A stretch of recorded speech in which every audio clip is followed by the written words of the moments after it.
Bring National Post beyond the headlines. Shop official merch including hoodies, hats, mugs, tote bags, and more. Designed for readers who like their journalism bold. Visit postmedia.store today.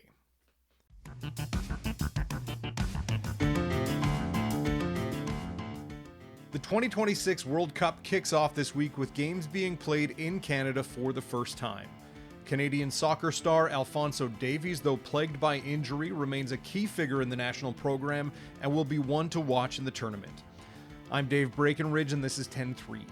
Journalist Jolene Latimer joins me to discuss the importance of Canada's presence at the World Cup, why Davies is so integral to our soccer program, and she pulls back the curtain on one of the key figures in the star player's life. Don't forget, you can find us on Apple Podcasts, Spotify, Amazon Music. I'd love it if you could leave us a rating, a review, and tell your friends about the show. So, Jolene, the 2026 FIFA World Cup is soon to kick off, and Canada is one of 3 host countries. We're sharing duties with the U.S. and with Mexico. Looking at the tournament broadly from a 30,000-foot view, how big a deal is this for Canada in terms of its place in the global soccer community? Yeah, that is such a good question because this is a huge deal for Canada in terms of its place globally.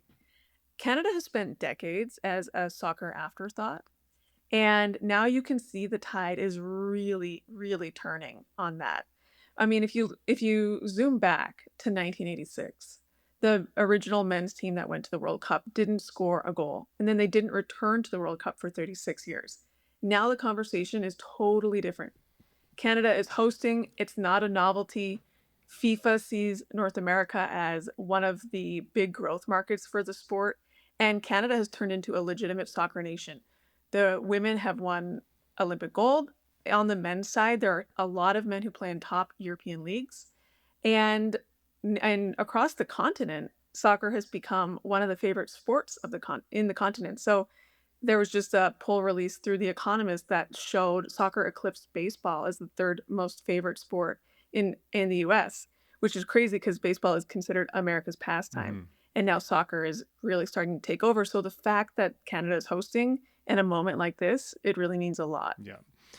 Looking at the tournament itself, we're one of 3 countries hosting, and I assume the big games are going to be played south of the border. So how many games will Canada see in Toronto and Vancouver? Will we get games past the group stage? And in terms of how big an event this is for the country, like, is there economic spin-off? Because I know it's really expensive to host a FIFA World Cup and host games as part of this tournament. Yeah, it's really expensive. I think the last numbers that were projected it would put it around $1 billion cost to taxpayers. And a lot of that goes into infrastructure or security for all the games. There's going to be 13 games total in Canada, 7 in Vancouver, 6 in Toronto. There's a couple knockout round games, so it's not just all group stage, which is great if you're a real big soccer fan. And of course, if Canada advances to knockout round, that'll be awesome. Those games will be in Vancouver. And yeah, the Canadian government is projecting that it'll add about $2 billion to the Canadian economy. So we'll see when those stats, at the end of the day, what actually does end up happening, but that's sort of what they're hoping. Mm-hmm. And looking at the team itself, Canada's seen improvement up and down its roster in recent years. We've become a stronger soccer country. It's more common to hear about Canadians playing in markets overseas. The attention has largely been on one particular player, Alphonso Davies.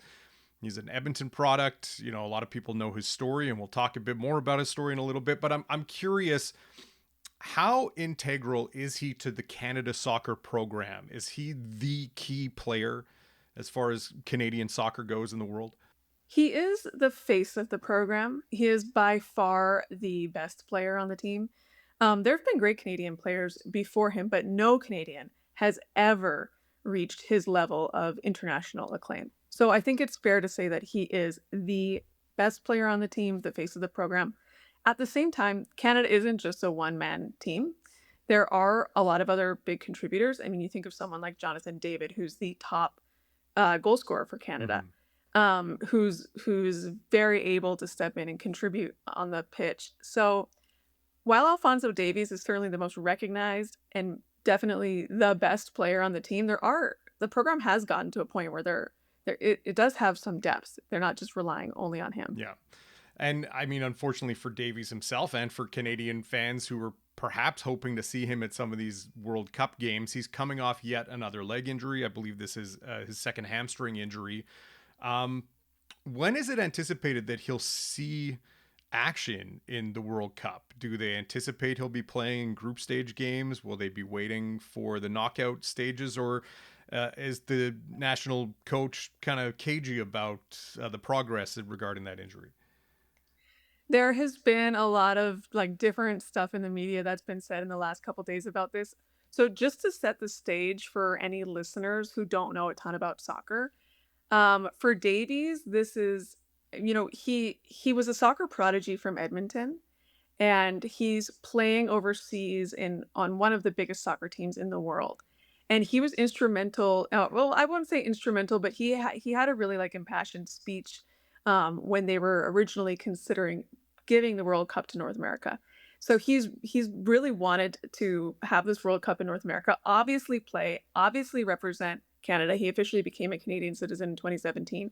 It's a huge moment for him and also a huge moment for Canadians to get to know him, because even though he's the best soccer player in Canada, or that Canada's ever produced, he doesn't play in Canada very often. So a lot of Canadians who aren't like really hardcore soccer fans might not know that much about him. And then 5 weeks before the World Cup, he gets injured. And this hamstring injury technically takes, they're saying, like 4 to 6 weeks to heal. I think 4 weeks is maybe like optimistic. 6 weeks is probably more in line with other injuries of this type. Mm-hmm. And so now everyone's super anxious about, will he play? Do they need him in order to win a game in the group stage?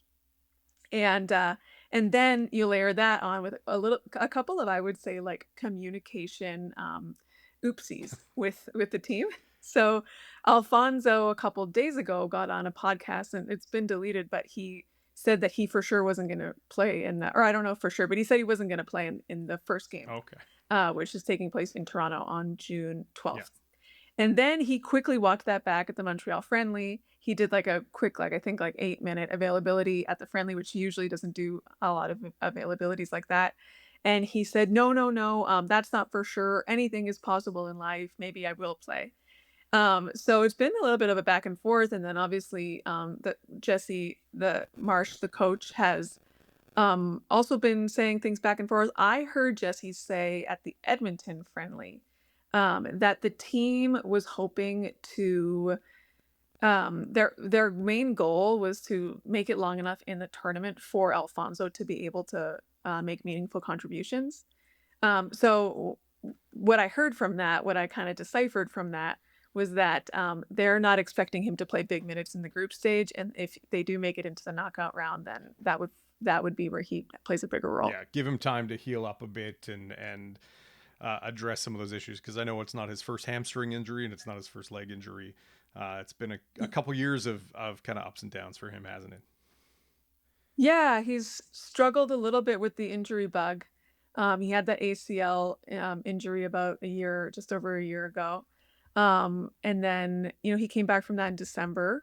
But since then, he's had a couple of like muscle things and been working through those. And he's talked about this on the record. He said that it's been really hard for him to work through those things, both mentally and physically. And the World Cup and potentially not being able to play in the World Cup has been part of that pressure for him, especially, he said, when he thinks about how he was part of getting it to come here and now he might not be able to play. So he's had a lot of, he's been bit by the injury bug. And of course, when you're on a contract as big as his for such a big team, they would probably prefer that he didn't play in the World Cup. They want him to heal up for them. Yeah. So there's a lot of competing sort of interests. And I think just from the sounds of what they're saying, it sort of sounds like they're expecting him to play. For like they want him to get out. He wants to get on the pitch, of course. They'll try to make that happen if at all possible. But he probably wouldn't contribute big minutes unless they make it beyond the group stage. We'll be right back.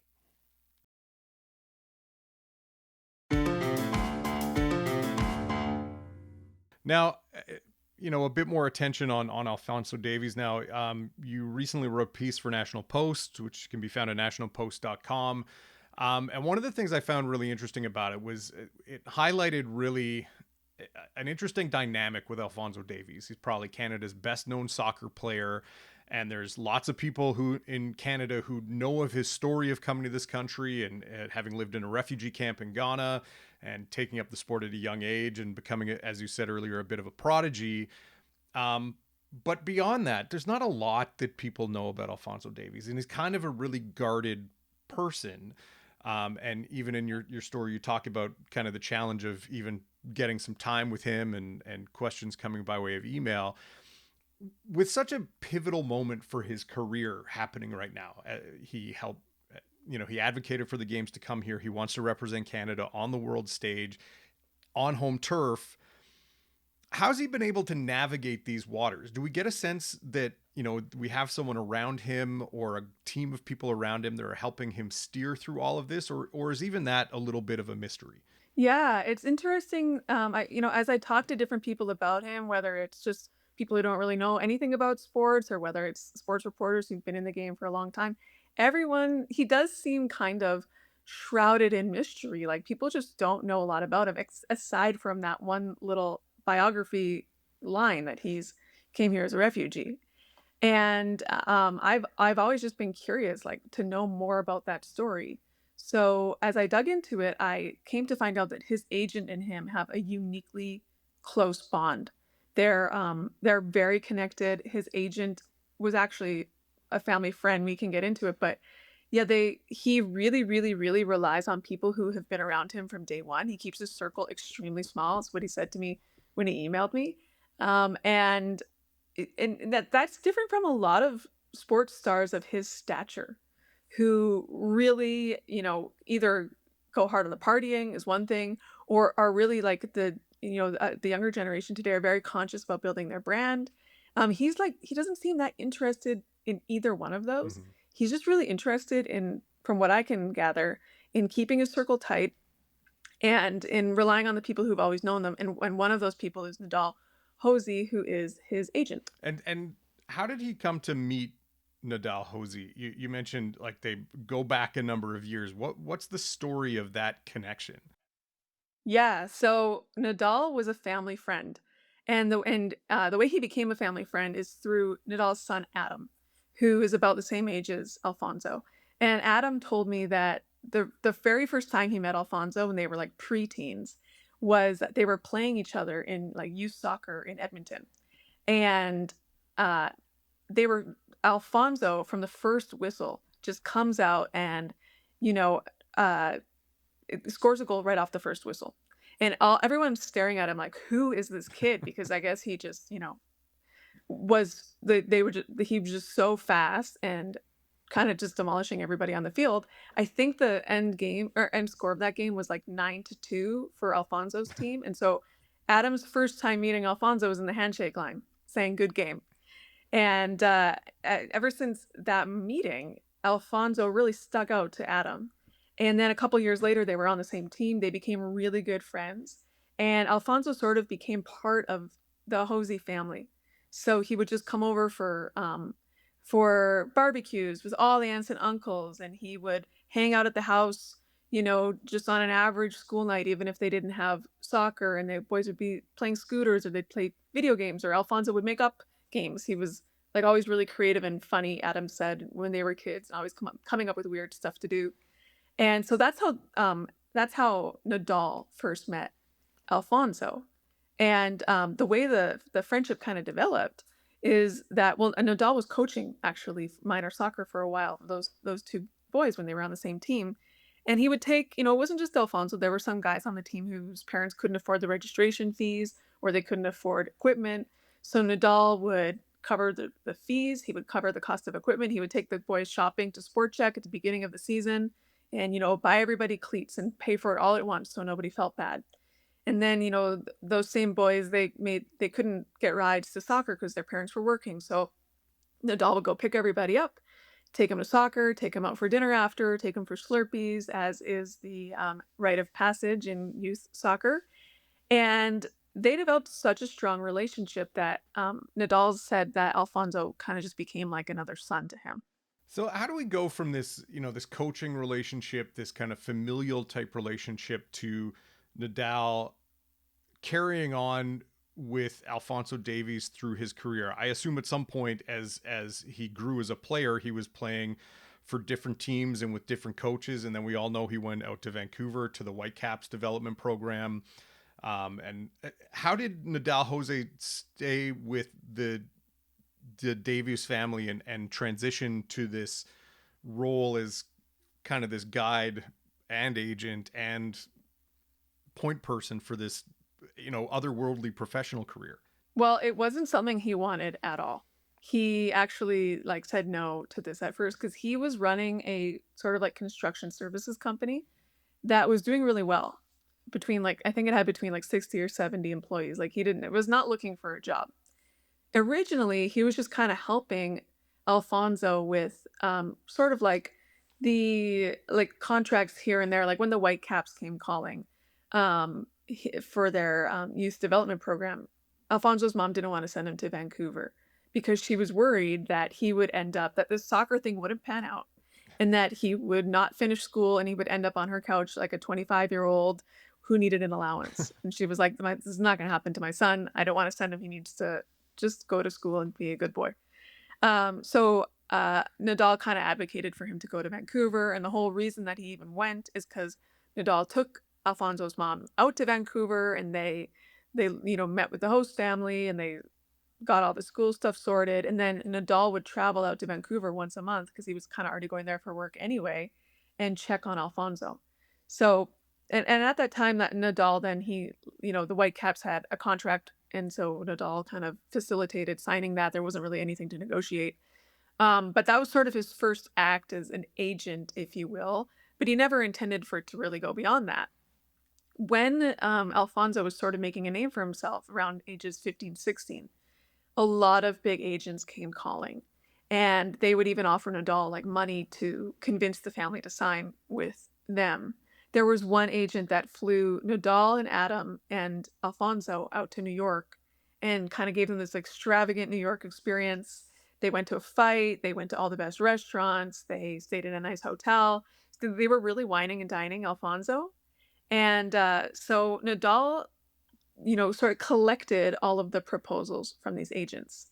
And he sat down with Alfonso's parents and he said, listen, I'm not an agent. I've helped up until now. I can't help you any further. You need to pick an agent for him sort of out of this bunch that's proposed.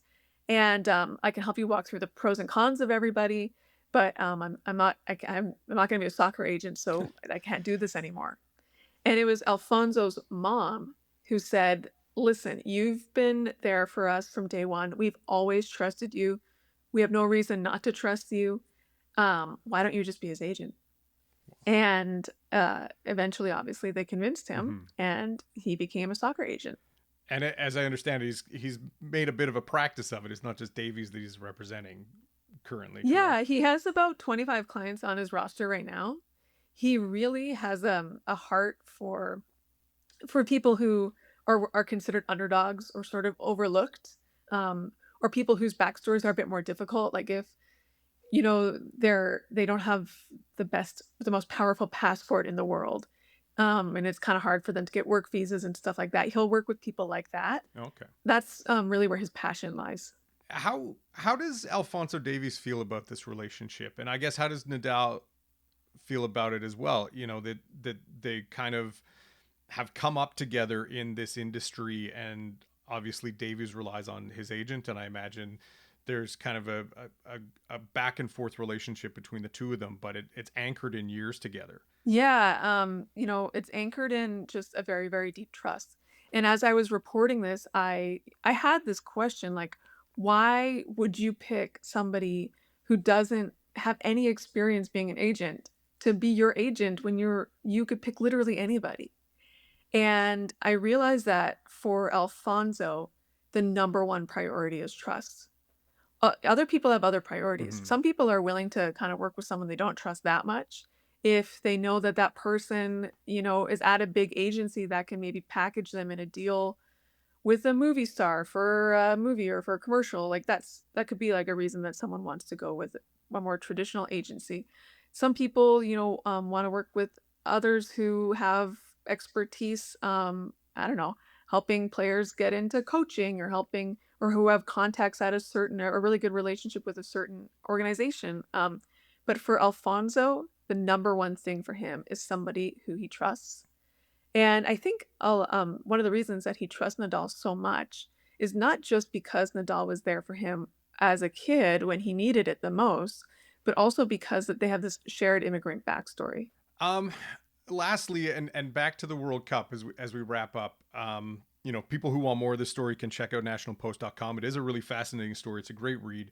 But looking at Canada at the World Cup in general, as a lot of people are probably thinking, well, we're not a Brazil, we're not a France, we're not yet at this kind of upper echelon tier of teams. Is there any expectation on where Canada will finish as a team with or without Davies on the pitch? Is it possible we'll make it past the group stage? And if so, is it a quarterfinals exit? Could we be a dark horse in the tournament? Okay, first of all, for anyone who follows your little plug and goes and reads the story, thank you.